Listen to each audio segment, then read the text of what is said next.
নমস্কার। দমদম বৃক্ষরোপণ দুর্নীতি অন্ধকারের মিছিল প্রকৃতপক্ষে বাদল সরকারকে সমসময় দেখার একটা চেষ্টা, এবং তার জন্যে নাটকটা কী করেছেন, নাটকটা নতুন করে লিখেছেন এবং একটা দীর্ঘ সময় কালের মধ্যে দিয়ে খোকার গল্প যে রাস্তা খুঁজে চলেছে, রাস্তা খুঁজে পেতে তবে সেই আলোর দিকে পৌঁছবে। আসলে এটা অন্ধকারের মিছিল হলেও এর মধ্যে একটা আলো খুঁজে পাওয়ার বার্তা আছে। নাটকটি বাদল সরকারের টেক্সট নিয়ে হলেও নতুন স্বাদ দিচ্ছে।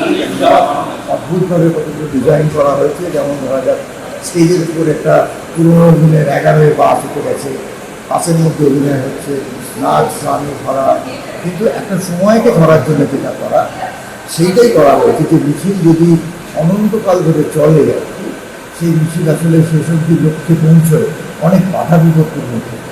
এবং এই বাধা বিপত্তিগুলোকে সময়কালের মধ্যে দিয়ে বিশ্বরূপ চট্টোপাধ্যায় দেখিয়েছেন।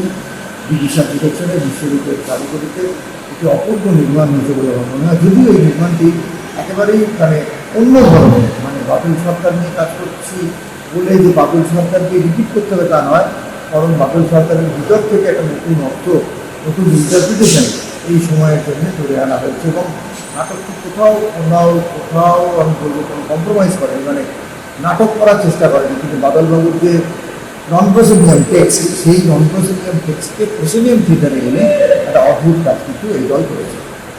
এদের আরও অভিনয় হোক, আমি চরণদাস দেখেছি, আমরা অত্যন্ত খুশি হয়েছি। সেটি মানুষেরও খুব ভালো লেগেছে। এই নাটকটি অনেক অভিনয় মানুষের খুব ভালো লাগবে বলে